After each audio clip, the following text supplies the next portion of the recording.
Yeah, that's great stuff. Yeah, let's keep in touch. Hello? Alex?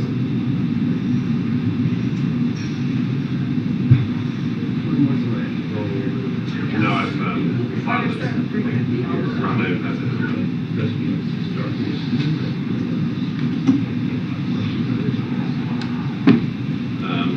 Well, I did email it. I did email it to you, but you were able to wait for the composer. You're still waiting due time from me. It's fast. The quickest thing, though, if you just email it to me, and I'll forward it to them. Go for it.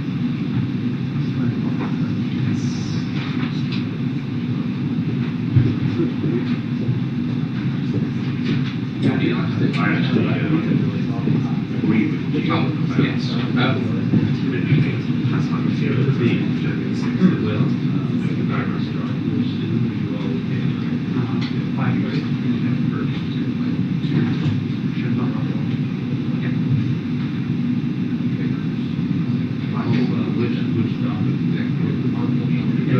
Send out an email.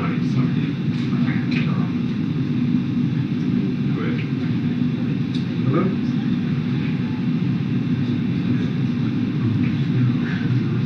Hey, no, I'm the fire crew, so okay.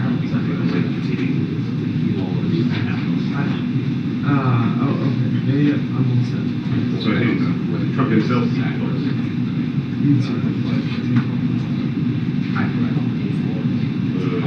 well, we should, I know we should put Trump behind again.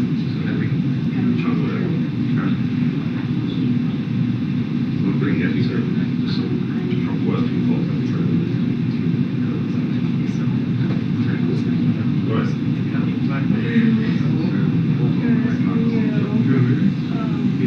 So, very good question.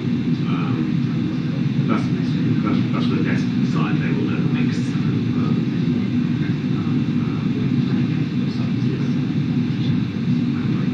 How many content they have. I think for it to work, I will well.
I sort of think he probably shouldn't have told him, but he told him that because he's meant to be very intense. So, had a lot of ammunition. Okay. So, it seems like if there's a amount of people that have Japan roads the U.S. is sort of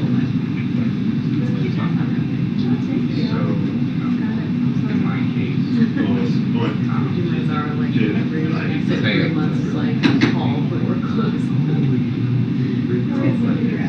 Yeah, I wish I were kind of do that. Was not the way that I thought. My son's gonna set it like.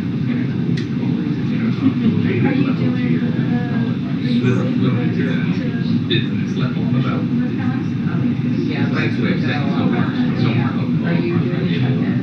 whatever. What else do you have? System or We're going to full time here. I'm just like, Yeah. and then I'm in the radio seat a couple days, but I'm only in the Okay. So on Thanksgiving Day over there. yeah, well, I get it last year. I would have a big, because we're sitting right over my restaurant. Like, oh, that's so nice. Like the fact that it's awesome. It's hard to see this. Not the best time either. Like, Yeah, but it's super nice.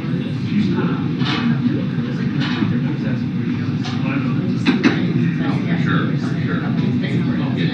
Yeah. Too crazy either. No, but like, even this, like, I got a right full of Well, I mean, it's You really are like, wealthy people are trapped. see them right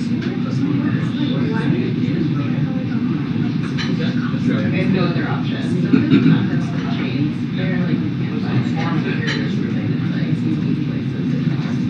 Yeah. Which is great, but they're really charging them a lot. My room last year was on water, which was nice. But like every morning, it's just very yeah, I'm like, Oh my god. like look up on the bed and the giant.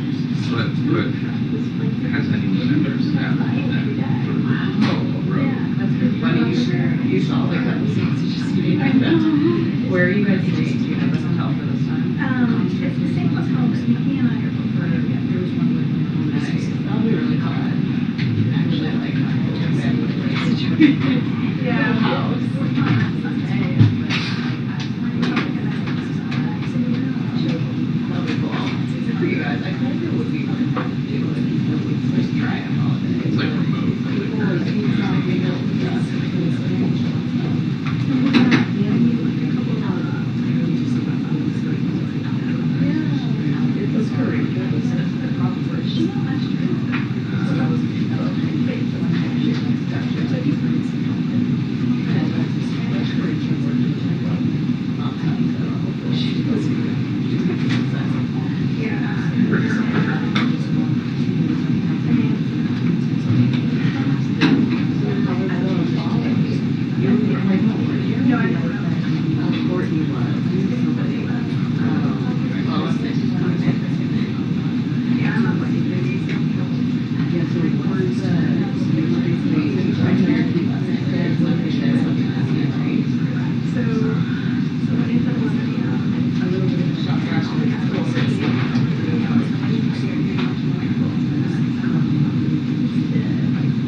like 45 minutes. Yeah. I still love those beats.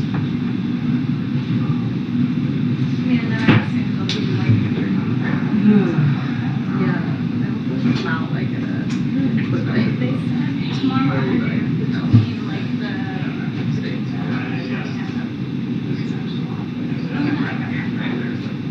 How big's the With Jerry.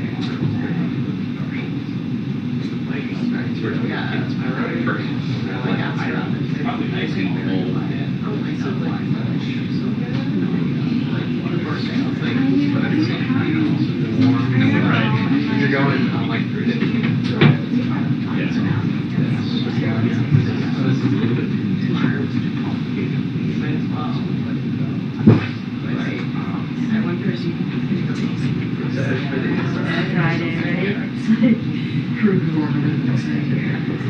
Yeah. There's So what one I mean, more. what I'm getting at is just I am personally interested in. And beyond that, They're trying to figure out that time. also, I'm pretty sure we got a number. And then I went to it's like half the day. Right, so they'll be back Tuesday. When do they do Twitter? Tuesday, Wednesday. Gotcha. Oh, this is pretty fair fight. I'm just They are right. The minute she says something, ruling it into existence. And then they're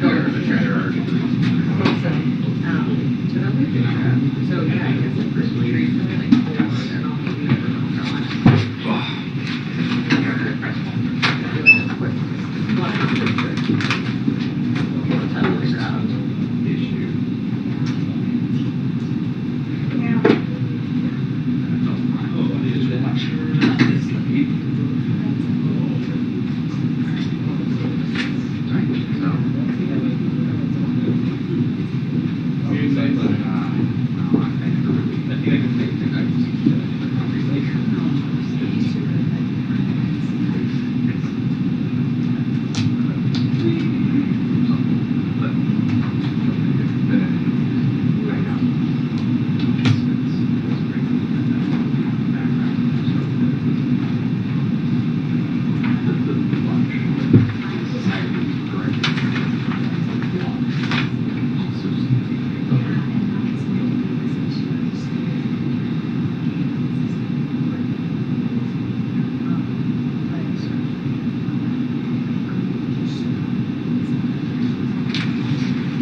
issue.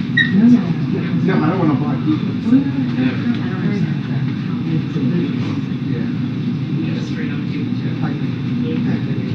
No, but I didn't know you said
I've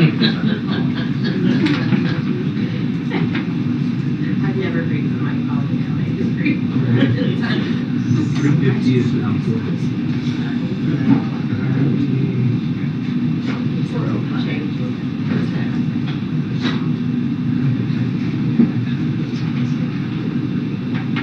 I'm absolutely looking forward to that's a hard out.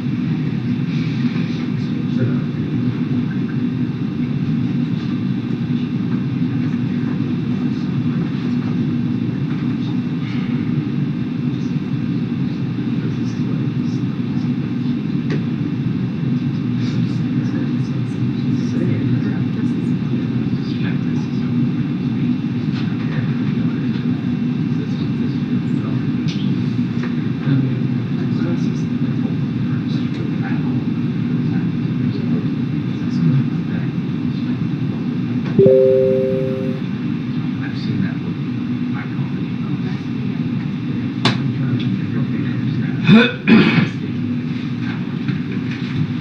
Nobody in the pool got any Maybe she's fine with my Taylor Swift. The way to refresh.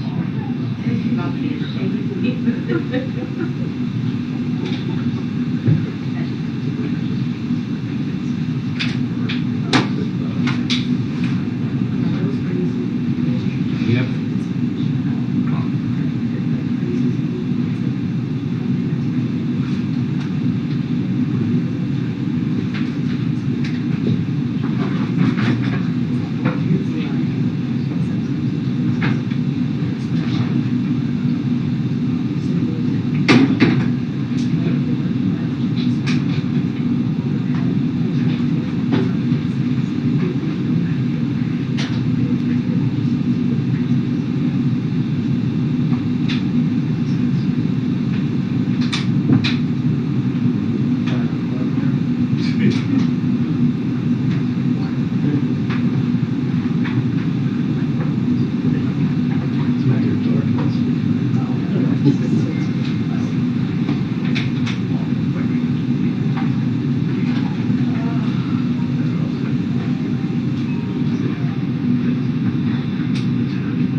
The press briefing will begin in 2 minutes. The press briefing will begin in 2 minutes.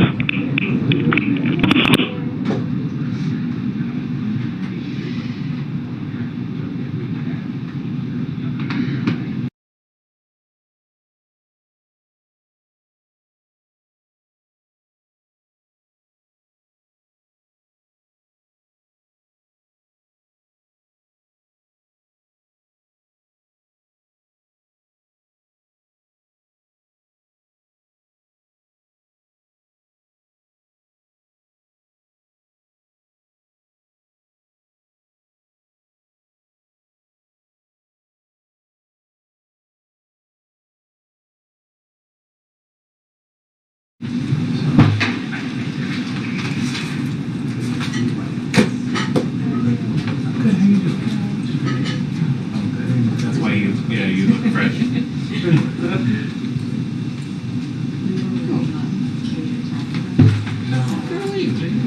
Long time no see.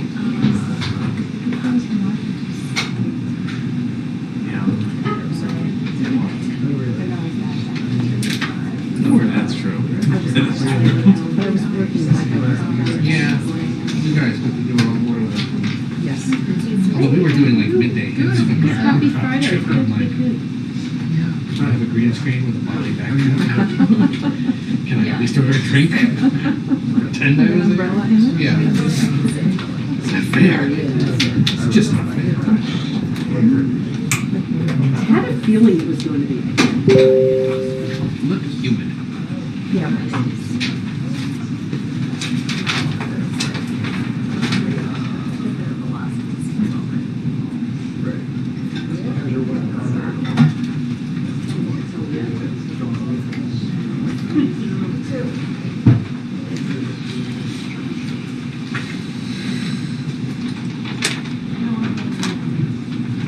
Because it happens at sundown train doesn't mean it didn't happen. It just started.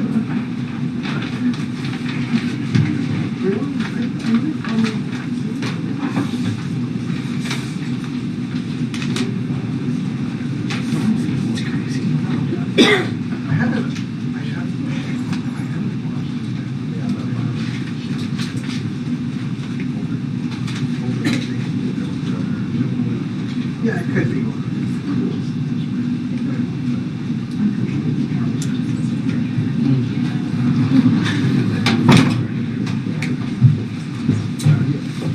Good afternoon, everybody. Good afternoon. And welcome back to those who traveled abroad with us. Good to see everyone. Okay, I just have a few things at the top before we get started. I know you all saw President Biden's meeting with business and labor leaders this afternoon, where they discussed the progress we have made building on an economy from the bottom up and the middle out, and giving Americans across the country more breathing room. One example of that progress, today we learned unemployment rates in many states across the country remain at or near record lows. People across the country are going to work, getting paychecks, and benefiting from one of the strongest jobs recovery in history. Our labor market, consumer spending, and business investment all remain remarkably strong. And as the president's economic agenda takes hold, we continue to see historic new investments in America practically every week, from chips to clean energy. America is on its way to leading the world again by rebuilding our infrastructure, supply chains, and manufacturing here at home. On another topic, the president, as you know, has taken great pride in making sure that his administration looks like America. And now that we have a little clearer picture of last week's election results, we wanted to highlight how Americans turned out to elect a few diverse and historic public servants to represent them at every level of government. Here are just a few. If you just hold on here, I'll go through them. First, a record number of female governors were elected in this year's midterms. Maura Healey from Massachusetts and Tina Kotex of Oregon were elected the nation's first openly lesbian governors. Wes Moore will be the first black governor of Maryland. We have the first Gen Z member of Congress, Maxwell Frost of Florida, who is also Afro-Cuban. And in New Hampshire, James Rosenier is the first trans man elected to a state legislature. Delia Ramirez will become the first Latina to represent the Midwest, and Alex Padilla is the first Latino to be elected as a U.S. Senator from California. And lastly, the four largest cities in America, New York City, Los Angeles, Chicago, and Houston, are each going to be led by an African-American mayor. There's more progress to be made, but we're encouraged by these strides at all levels of government toward leadership that looks like the country. Now, as you know, President Biden doesn't back away from a fight. You've heard him say that himself, especially a fight for the middle-class American families. Today, we took that fight to the Supreme Court. We're asking the nation's highest court of the land to allow us to deliver student debt relief to millions of middle-class Americans. Under our plan, nearly 90% of the benefits will flow to Americans making less than $75,000 a year. Many will be saved from delinquency or default. Others will be able to buy a home, a car, or just start a family. This is critical breathing room that many middle-class families were looking forward to. And it's outrageous, just outrageous, that Republican officials and special interest groups are trying to block that, or trying to make it harder for these middle-class Americans across the country. We are confident in our legal authority to carry out this program, and we won't let these baseless lawsuits stop us either. And finally, as we head to next week, I have a little bit of a week ahead that I wanted to share with all of you. On Monday, the president will pardon the national Thanksgiving turkey in a ceremony on the South Lawn. The president will celebrate the 75th anniversary of National Thanksgiving Turkey Presentation, reflect upon the time-honored traditions of Thanksgiving, and wish American families a safe and healthy holiday. The 2022 National Thanksgiving Turkey and its alternate were raised near Monroe, North Carolina. In the afternoon, the President and the First Lady will travel to Marine Corps Station Cherry Point, North Carolina. There, they will participate in a Friendsgiving dinner with service members and military families as part of the White House Joining Forces Initiative. On Tuesday, the President and the First Lady will travel to Nantucket, Massachusetts, where they will celebrate Thanksgiving with their family. On Thanksgiving Day, the President and the First Lady will call members of the military to thank them for their service. On Sunday, the President and the First Lady will return to Washington, D.C. And with that, and welcome back. I haven't seen you in a while. I haven't seen you in a while either. All right. Glad to hear your voices a little better. A little better. We're getting there. We're getting there. Housekeeping question. Absolutely. Can you help us understand why the briefing was delayed? Absolutely. It's just been a long week. There's a lot to cover, as I know you all have a lot of topics, and it just took a little bit of time to get us out here tonight. It's almost tonight, this afternoon, as the sun is probably setting at this time. But no big reason. There's just a lot going on today. Okay. Was the President aware of the Attorney General's decision to name a special counsel to oversee the investigations into former President Trump, and is there any reaction from him to that decision? So just first, I can just tell you, no, he was not aware. We were not aware. As you know, the Department of Justice makes decisions about its criminal investigation independently. We are not involved. We have not been aware about this particular investigation or any criminal investigation. I would refer you to the Department of Justice on any questions on this. But again, we were not given advance notice. We were not aware of this investigation. Any reaction from the President? No reaction. Again, this is going to be up to the Attorney General, up to the Department of Justice as it relates to a criminal investigation. But I can tell you that the President was not aware. We were not aware. We were not given advance notice. And I would refer you to Department of Justice. And then on the brief the State Department filed last night in the Jamal Khashoggi litigation, does the President have any concerns that the administration may be sending the wrong message about his commitment to holding the Saudis accountable on human rights?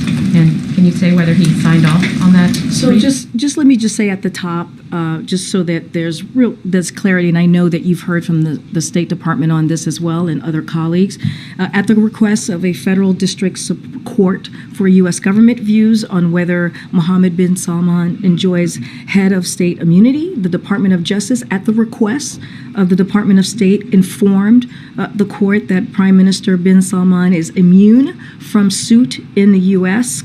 courts while he holds the office of Prime Minister.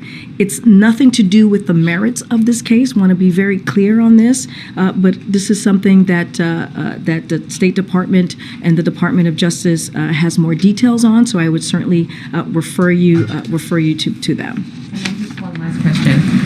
Can you say if the President was COVID tested after he got back from Indonesia? There was a possible exposure there, and then tomorrow he's going to be among guests at his granddaughter's wedding here? No, it's a good question. I can tell you that he was not a close contact. If you're speaking about John Kerry, he was not a close contact. I can tell you that. I was not able to have an opportunity. It's just been a busy day to check in on when he was last tested, but certainly we will check in on that. Thank you. Just to press this again, though, was the President at all involved in the State Department's decision regarding MBS and this Khashoggi case? Was he consulted by State Department officials, Secretary of State, National Security Advisor, anybody else? Was he asked to weigh in? So, look, again, this is immunity determination is a legal one. That's what I was laying out earlier. The United States consistently has afforded head of state immunity to heads of government, such as prime ministers, consistent with customary and institutional law. U.S. practice on this issue is longstanding and consistent, including a number of head of state immunity cases from the past 4 administrations. And the example is President Aristide. This was of Haiti in 1993. President of Zimbabwe, the president of Zimbabwe at the time in 2001. Prime Minister Modi, India, as we all know, in 2014. And the State Department and DOJ will have more information for you on these particular pieces. I'm not aware. I'm just going to answer that. I'm not aware of any conversations providing advance notice, and so I can just say that I am not aware of any of any advance notice to this particular issue. Okay, two tech-related ones. There's some Democratic senators today calling on the FTC to investigate potential violations of consumer protection laws by Twitter. Curious if the White House agrees that perhaps that agency should do that, or has any other comment on the ongoing calamity at that platform. So, look, as you know, the FTC is an independent agency, not going to comment on any actions that they may or may not be taking. Again, not going to comment. They're independent. I'm going to leave it there. Does the White House plan to continue using the platform amid the uncertainty about its future? So, look, we've seen the reports, as all of you have, on what is currently happening with Twitter. But we're not going to speculate on its future of the site or what may happen next to the site. But we're just not going to comment from there. And there was a meeting yesterday between some Silicon Valley CEOs and White House officials regarding the passage or the potential passage of the big tech antitrust legislation that's been pushed by Senators Klobuchar and Grassley has bipartisan support. Does the president support putting that bill on the floor during the lame duck, as various groups are calling for? So I'll say this. It was a thoughtful and a productive meeting, the meeting that you're speaking of. We are very committed to moving ambitious tech antitrust legislation, as you've heard us say before, and we're stepping up engagement during the lame duck on the president's agenda across the board, including antitrust. There's a bipartisan support for these antitrust bills, and no reason why Congress can't act before the end of the year. Thank you. Thanks. Just first, really quick, following up on what you said about the special counsel. Even if the president wasn't aware ahead of time, I'm sure he is aware now. Can you provide any details about who informed him today, when he learned of the news, how he learned of the news today? Again, I'm just not going to go beyond. I know you're asking me about the president specifically. I've not spoken to him before coming out here, so can't give you details on that. I'm assuming it was a senior member of his staff would most likely have let him know about the special counsel. But again, I just want to make very, very clear: we were not giving advance notice. This is the Department of Justice makes their own decision when it relates to criminal investigation. We were not involved, and so just want to make that very clear. And not going to say more about this particular case from here. I would refer you to the Department of Justice. I wanted to ask you about what you said at the top about the administration reaching out to the Supreme Court to intervene on student loans. Should Americans at this point be prepared for the reality that the student loan forgiveness might be entirely blocked, or should, at the very least, should they prepare for the reality that it's not likely they're going to get relief by January 1st? So look, we are confident in our legal authority to carry out this program.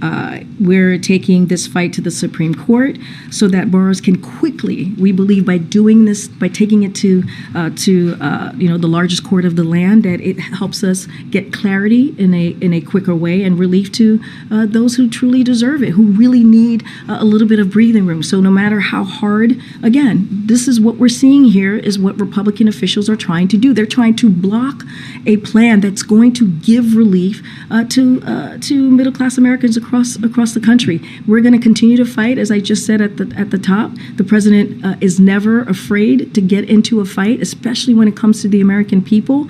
We are taking this step because we want to get to a quicker clarity on this, and we're going to continue to fight. It's the holidays. I mean, millions of people are trying to figure out their budgeting right now. Should there be an extension extension of the moratorium? Has there been a decision on that? Or what would your advice be to a borrower that's not sure what's going to happen? And that's why we're calling out Republican officials. You're exactly right. Millions of Americans are trying to figure out their budget. Millions of Americans are sitting around the kitchen table trying to figure out how are they going to pay for critical items that matter to their family. This is why the president actually took the step to give relief to the American people. Look, we're examining, to your question about the potential pause, we're examining all options to provide middle-class families a little extra breathing room, as you hear the president say, as they continue to recover from the pandemic. But it's clear, we are confident in our legal authority to provide relief to student borrowers, and the president won't stop fighting for them. Again, we are just not going to walk away from it. This is why we're taking this to the Supreme Court. I can just ask one more about this weekend. Why is the White House going against precedent and not letting any journalists in to cover a bit of this wedding that is taking place here at the People's House? So let me just give you a little bit of a wedding TikTok, because I know many of you had some questions. So 11 a.m., the ceremony on the South Lawn will begin. Family wedding party luncheon immediately after, and then there will be an evening reception on this very joyous occasion. These are two young people who have decided that they want to spend the rest of their life together, and the president and the first lady are going to be able to participate in their first grandchild's wedding. But here's the thing, and here's the reality: the wedding of Naomi Biden and Peter is a private one. It's a family event, and Naomi Peter have asked that their wedding be closed to the media, and we are respecting their wishes. This is something that the couple has decided. So, but understanding you all have interest, understanding that the media has interest in this, which I can understand. It is a joyous occasion. We all want to celebrate them. We will be releasing pictures, photos, and a statement from the president and the first lady following the ceremony. Again, this is their wish, and we should be thrilled and happy for them in making this really important step in their lives. I wanted to close the loop on some Ukraine-related matters and then a domestic issue as well. Just first on Ukraine, it doesn't appear that there was any conversation at all between the United States government and Russia while we were in the midst of that crisis where Russia was being blamed for the incident in Poland. Milley came out and said that he wasn't even able to reach the Russians on the phone. What should the Americans take away from that as far as our preparedness for a nuclear standoff with Russia if we can't even get them on the phone in moments of crisis? So look, we've always been very clear here as you speak about as you ask a question about a nuclear standoff in your words, but we've been clear from the outset that Russia's comments about the potential use of nuclear weapons are deeply concerning, and we take them seriously. And we continue to monitor this as best as we can, and we see no indications that Russia is making preparations for such use. So that is also important, that we do not actually see that those types of preparations or indications, I should say, for Russia making preparations. So, as we have said, you can't get them on the phone. well, look, I mean, what I'm saying is that we've been very clear. We've been very clear in public. We've been clear in other conversations. You've heard Jake Sullivan said that he's been in touch in the past with his counterpart about this particular issue. We've been very clear. We're not going to lay out in public what those conversations were, but we've been very clear that this would be catastrophic and there would be consequences. The president has made clear over and over again on this particular issue. But I think what you should take, honestly, from what you saw that morning, overnight, as you all know, there was an explosion in Poland. What you saw this president do is bring leaders from 11 countries to hold a meeting. He did that in about 55 minutes. He brought leaders. Some of your colleagues were in the room, were able to be there for a pool spray and capture that moment. And this is what this president was able to do. This is because of his leadership globally. And you saw him do that at G20. You saw his leadership there. They were and those leaders were very, very clear about where they were on what was occurring with Russia and Ukraine, and calling that out, and saying that what Russia was doing was inappropriate. What Russia was doing was brutal. What Russia was doing was attacking the sovereignty of another nation. And so we have seen this leadership of this president, and I think him saying this publicly, very loudly, about what would happen if nuclear weapons were used to Russia, I think is a loud statement within itself. Okay, one more on Ukraine. President Zelensky said that Russia's proposed a short truce. Is that something that the White House has an opinion on? And also, has President Biden talked to President Zelensky about his assertions that it wasn't a Ukrainian missile involved? So let me first say this about your last question. Let me answer that first. So U.S. and Polish officials have been in touch with Ukraine to clarify the facts. Chair of Ukraine's National Security and Defense Council has said that Ukraine remains fully open to a comprehensive analysis of the situation. The party ultimately responsible for this tragic incident is Russia, which launched a barrage of missiles on Ukraine specifically intended to target civilian infrastructure. So we have been public about the fact that our information supports President Duda's preliminary assessment that this was most likely the result of a Ukrainian air defense missile that unfortunately landed in Poland. But the bottom line is Ukraine has a right to defend itself, as we have said many times, and Russia should end this war. This is something that they can do today. And just on the short truce. I'm sorry. Can you say your question again? Zelensky was saying that there was a short truce that was proposed by Russia that he doesn't support. I would refer you to the government of Ukraine. I have not heard those reports. One quick domestic one. So 58 Democratic lawmakers have called for trading corporate tax cuts for extending the child tax credit in this lame duck session. Is that something the White House has an opinion on or would be willing to? So, look, as you know, the president strongly believes that any bill that cuts taxes for a big corporation must also cut taxes for working families, working American families, and working American families with children. So, as the president said following the election, he is proud of how the child tax credit expansion he signed into law helped cut child poverty nearly in half. In 2021, both Democrats and Republicans have put forth tax relief ideas for families with children, including the families who are struggling the most. And the president believes that these are the kinds of policies we should be prioritizing. Go ahead. Thanks, Green. First of all, on the appointment of the special counsel today, former President Trump reacted to this news in an interview, calling this the, quote, worst politicization of justice. He said that this was an unfair and political decision. I'm wondering if you have a response to that. Look, I will say this, and I've said this many times before, we do not politicize the Department of Justice. That is something that the president said during the campaign. That is something that the president said in his early days of being in the White House, and that continues to be true. We were not involved in this particular issue. We are not involved, and let me just say that more broadly, we're not involved in criminal investigations that are done independently by the Department of Justice.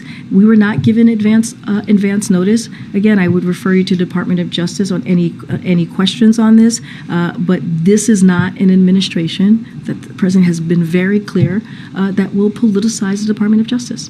And then on the MBS immunity issue, the administration was invited by the court to make a filing in this case, but it was not required to do so. So why not let the court make its own determination as it relates to MBS's immunity, particularly at a time when you're supposedly reevaluating the relationship with Saudi Arabia? So look again. It's a federal court requested the government's legal position, so the Department of Justice provided it. That is what occurred, and that is what happened. It was not required, is the question. I would refer you to the State Department on any other specifics. This is what I'm laying out to you: is that a federal court requested the government's legal position, so the Department of Justice provided it. The immunity determination is made based on longstanding and well-established principle of common law. Including customary international law. The United States has consistently and across administrations applied these principles to heads of state, heads of government, and foreign ministries while they are in office. The immunity flows directly from MBS's role as prime minister in the Saudi government, which he was appointed to in September. Again, I would refer you to the Department of State on any further questions. One last question. The top Republican on the House Oversight Committee, Congressman Comer, has said that he's investigating the president's involvement in his son Hunter's foreign business dealings. Looking for your reaction to that, and then on the merits of the allegations, can you address whether the president was involved in any of his son Hunter or his brother's foreign business dealings? So look, there's some a little bit of interesting, kind of on-brand thinking here because. Congressional Republicans ran saying that they were going to fight inflation. They said they were going to make that a priority. They were very clear about that these past several months. And instead, what they're doing is they're focusing, they're making their top priority. They get the majority, and their top priority is actually not focusing on the American families, but focusing on the president's family. They're not coming up with solutions on how we're going to lower costs for American families. They're not coming up with solutions on how we're dealing with issues that matter the most to American families. Look, the midterm elections were very clear. They were very clear where Americans said they wanted us to deal with real issues. They wanted us to deal with what we were seeing with democracy. They wanted us to deal with how are we going to fight for freedoms and for rights of the American people. And so that's not the first thing, that the top priority that they lay out is an investigation on the president's family. Look, my colleagues in the White House counsel's office are handling these threats of investigation by the House Republicans. So when it comes to specific allegations, I would refer you to them. I'm not going to get into specifics of what that might look like or anything else that's related to this. On camera as it relates to the merits of any of these allegations, because I've been very speak clear. to them, but not on camera. I've been very clear. It's like, Republicans said that they were going to. During the midterms, they were going to fight inflation, right? They said that they were going to deliver for the American people, that they were going to actually do things that give relief to the Americans. And what they're doing instead, their top priority when they get majority, is to talk about investigating the president's family, instead of doing what they said that they would do, is giving support to American families. That is what we're seeing. But again, it's pretty much on brand. Go ahead. Thank you. In light of the legal fight over the president's student loan debt forgiveness program, is the president considering extending the moratorium on repayments that is set to currently expire at the end of the year? The NAACP and other advocates are pushing for that extension. I sort of just answered that question, and I said all options are on the table. So that's under consideration. I'm just saying all options are on the table, but what I really want to be clear here is the reason why we took it to the Supreme Court is because we want to come to resolve on this very quickly, because we understand what American families are dealing with at this time. And so, look, and we're going to continue to call out Republican officials and special interest groups who are instead of giving relief to American families on a plan that will help 90% of the borrowers will be making less than $75,000. That matters. And so, again, all options are on the table. I don't have anything more to say, but again, we're going to continue to fight. I know you said the White House is confident that the president has this legal authority, but how confident is the White House that a Supreme Court with a 6-3 conservative majority is going to intervene on this matter? Look, what we're saying to you is we are not going to walk away from this fight. The president is not going to walk away from this fight.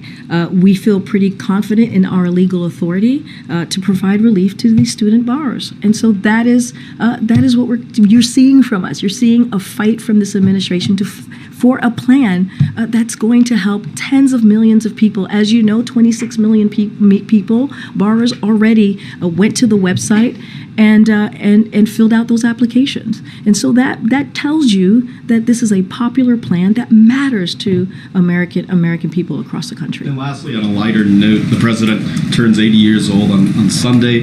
How will he be celebrating that moment? So the First Lady is going to be having a brunch on Sunday for the President and to celebrate the President's family. The President's birthday on Sunday with his family. Usually they celebrate it on the Wednesday before Thanksgiving, but because everyone is the family's going to be here this weekend, they'll have an opportunity to celebrate his birthday on his actual day. Thanks. The American Academy of Pediatrics is calling for the President and HHS to declare a public health emergency in response to the surge in cases of pediatric respiratory illnesses. They're saying that this is going to could free up funding and make a national coordinated effort on this issue. Is this something the administration is considering? So, when it comes to public health emergencies, as you know, we've mentioned this before on different occasions for different issues. That declaration that comes from HHS. So the HHS secretary would determine the public health emergency. That is the case still here with the issues that you just laid out. But I do want to take a step back and talk about some of the sicknesses we're seeing right now. I'd like to make a few points because I think it's important. First, on COVID vaccinations, we're seeing some encouraging numbers on vaccinations. Last week, we saw the most vaccinations in a week since January 2022. And this week, we saw another high number of vaccinations. At the same time, we need to continue to drive urgency around getting your updated COVID vaccine. It's our best protection for the winter. So for Americans who are watching right now, it is important. If you haven't yet, please do get your new vaccination, especially as you go into the Thanksgiving holidays and you're going to see, your elderly grandparents. This is an important step to take to protect not just yourself, but them as well. Second, flu is also increasing right now. We have safe and effective flu shots, but not nearly enough Americans are stepping up to get their flu shots. On both flu and COVID, we are doing a lot of work to engage doctors and have an ad campaign in place. But this is another critical tool we must all encourage ahead of winter. Get your flu shots, folks, please. It's very important. Look, vaccines are our best tool for both of these issues when we're talking about the flu, when we're talking about COVID, and we'll all need to encourage folks to get the protection right now, today. It is important to do so. You can even get them together if you wish. You can get both shots in both arms. Go do it, please. And lastly, I want to note that HHS has been abundantly clear that it can provide resources to jurisdictions as requested. Already they are hosting town halls to hear about any needs, and CDC is doing extensive work with doctors just across the country. But again, folks need to make sure they get their vaccinations. Go ahead. Thank you so much. I want to try again on MBS and just ask you to respond to his fiance, who said of this decision to grant immunity to the Saudi Crown Prince, quote, Jamal died again today. She said, we thought maybe there would be a light to justice from the USA, but again, money came first. What's your reaction? Let me just first say that the president's feelings about what happened to Jamal Khashoggi, are very well known. And as we have said, he brought up the issue. He brought up Khashoggi during when he met with the Prime Minister, as you know, this summer. So he's been very clear. He's been very clear about that over the past several years. So as it comes to this case, the immunity determination, again, is a legal one. It's nothing to do with the merits of this case. I want to say that again. It is nothing to do with the merits of this case. I would not read anything into this filing when it comes to the future of this relationship. We've been very clear about that from here. The president has been very clear. And I just want to reiterate a couple of things here. We announced a series of actions last year in response to the killing. As you all know, we froze offensive arms sales, released the IC's Khashoggi report. We imposed visa bans on nearly 80 Saudi officials. We sanctioned Saudi officials and entities, including the Royal Court's Rapid Intervention Force. And we are working with Congress to more broadly reevaluate the relationship, which is something that we have done, meaning we do this in a bipartisan way, which is important as we reevaluate the relationship, because it's something that we have done the past 80 years. And what is your message to to his ex-fiancée. What do you, and I understand you're laying that out, but what do you think the president would say to her directly to what she said? I would say, look, our hearts go out to her. We understand she lost someone that she loved very dearly. We totally get that and understand. This was a legal determination. The immunity is a legal one, as I just stated. It has nothing to do with the merits of the case. Want to be very clear about that, and wouldn't read anything into the filing when it comes to the future of the relationship, which I have said we are evaluating, which you've heard from the president and which you've heard from Jake Sullivan and others in the National Security Council. And to that point, and you referenced the trip, in the wake of that trip, you were asked if the president still believes that Saudi Arabia is a pariah. At the time, you said his comments stand, and I wonder if that's still the case today in the wake of this decision. His comments stand. I'm just not going to go beyond what the president has said in the past. One more on the White House wedding. As I'm filing on his wedding and previewing it for folks, I'm looking at all of this video and images that we have of Tricia Nixon's wedding, Alice Roosevelt Longworth's wedding, the Johnson family's wedding, and the historic record that now exists because the press was let in and able to get a glimpse of it. Why not just let the press in for a few minutes to have access? And again, this is a wedding that's happening here at the People's House, not at a private residence. Yes. I totally understand. It's happening at the People's House. It's a beautiful moment. It's a joyous moment between this two young couple who have decided, it is their decision. They have decided to make this wedding private. It is a family event. It is, and we are going to respect Naomi and Peter's wishes. This is going to be, the wedding of the First Lady and the President's first grandchild, and these are their wishes. They want it to be private, and we're going to respect their wishes. We are going to provide a photo and a statement from the President and the First Lady after the wedding, and again, these are their wishes, and we're going to respect that. Go ahead. Thanks. Corinne, Russia says it's working with the U.S. on a potential prisoner swap. Can you comment on where this stands? Could this lead to the release of Brittany Griner? Yeah, I've heard these reportings. Let me just say something at the top, because there's also been reporting about the location of Brittany Griner, so just want to get this on the record. So we're in frequent contact with Brittany Griner's team, and are aware that they were able to visit her earlier this week at IK2 in Mordovia. The administration continues to work tirelessly to secure her release. As I said, when we first learned she was moved, the president has directed the administration to prevail on her Russian captors to improve her treatment and the conditions she may be forced to endure. The U.S. government is ready to resolve the wrongful detentions of American citizens in Russia. We have made an offer, have continued to follow up on that offer, and propose alternative potential ways forward with Russians through all available channels. We hope Russia is ready to negotiate in good faith. And you've heard us say this before.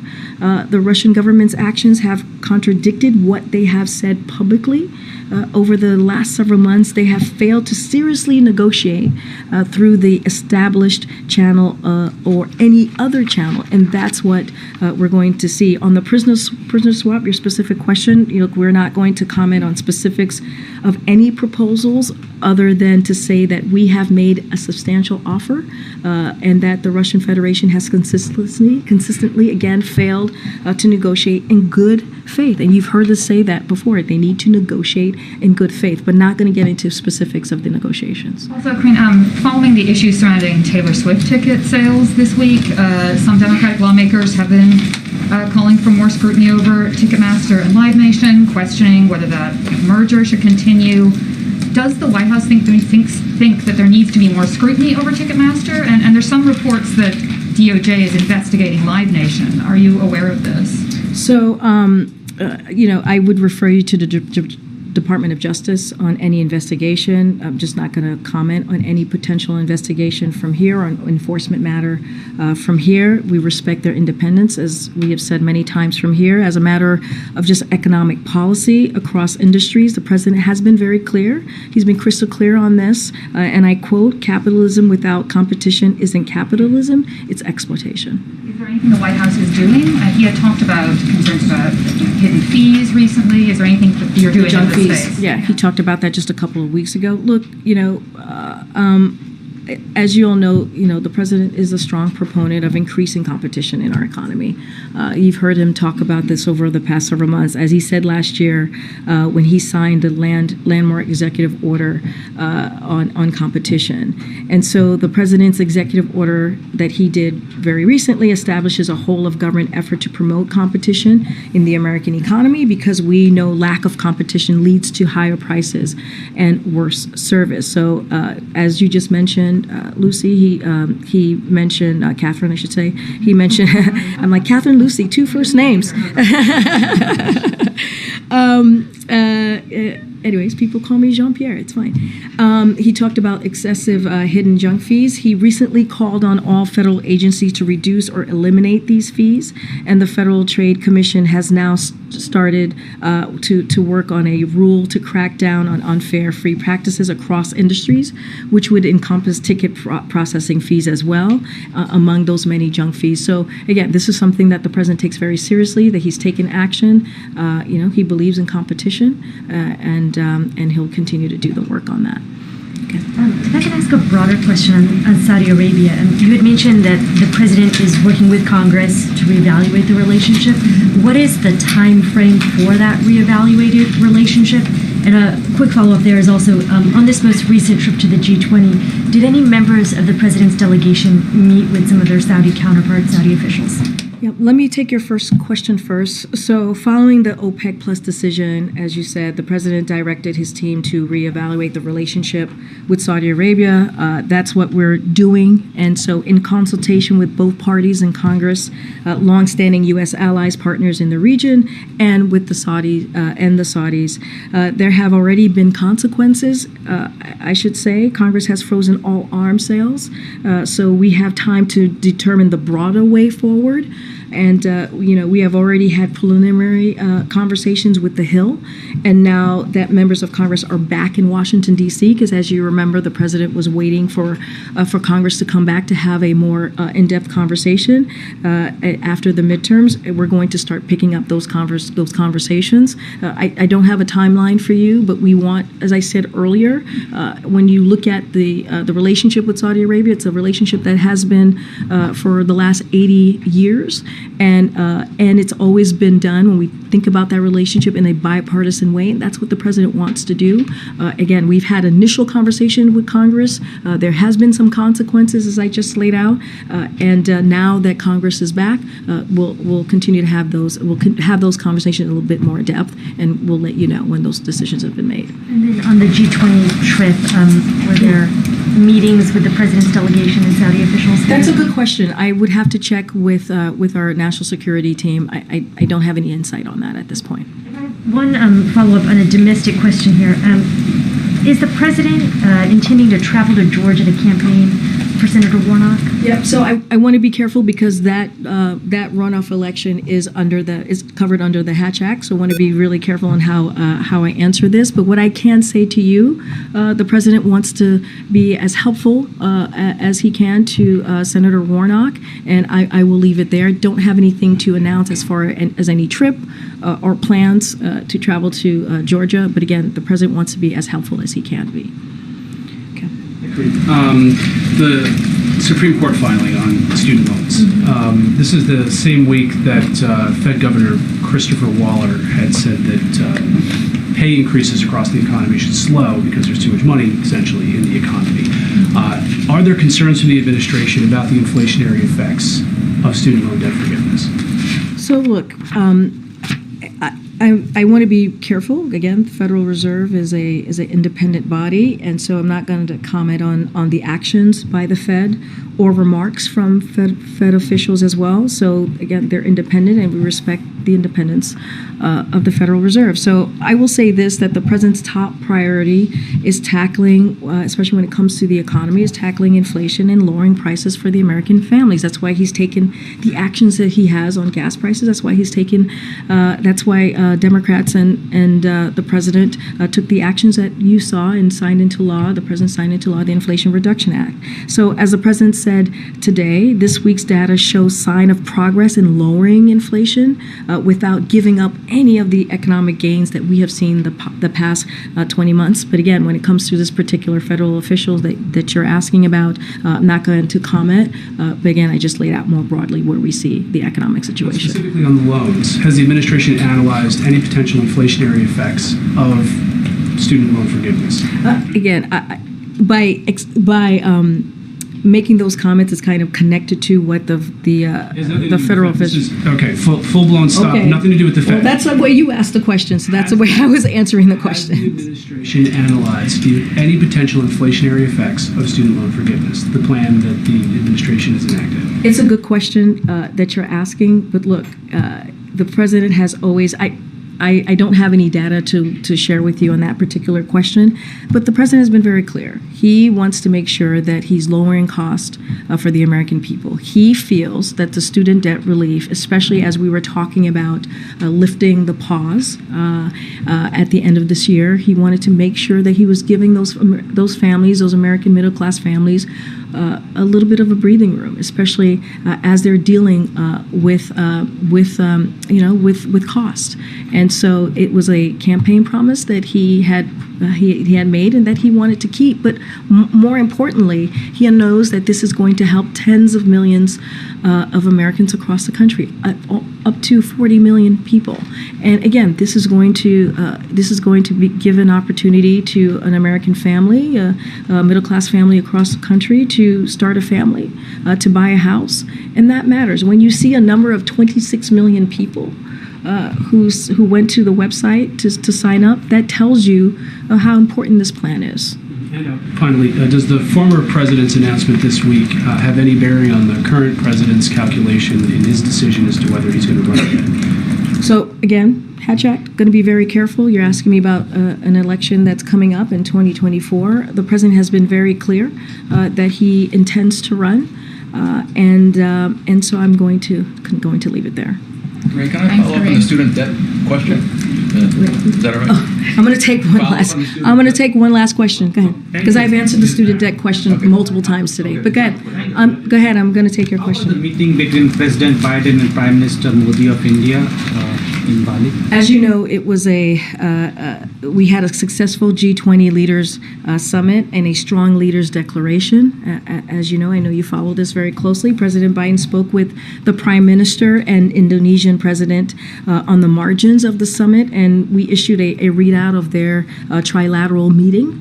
India played an essential role in negotiating the summit's declaration. Prime Minister Modi made clear today's era must not be of war. And that's a direct quote from the president. Among other priorities addressed, we have a path forward to addressing current food and energy security challenges while continuing our efforts to build a resilient global economy. Prime Minister Modi's relationship was critical to this outcome, and we look forward to supporting India's G20 presidency next year. We look forward to that next meeting. But we're going to get going. Thanks, everybody. Have a great weekend. Did the president speak about COVID-19 with President Xi?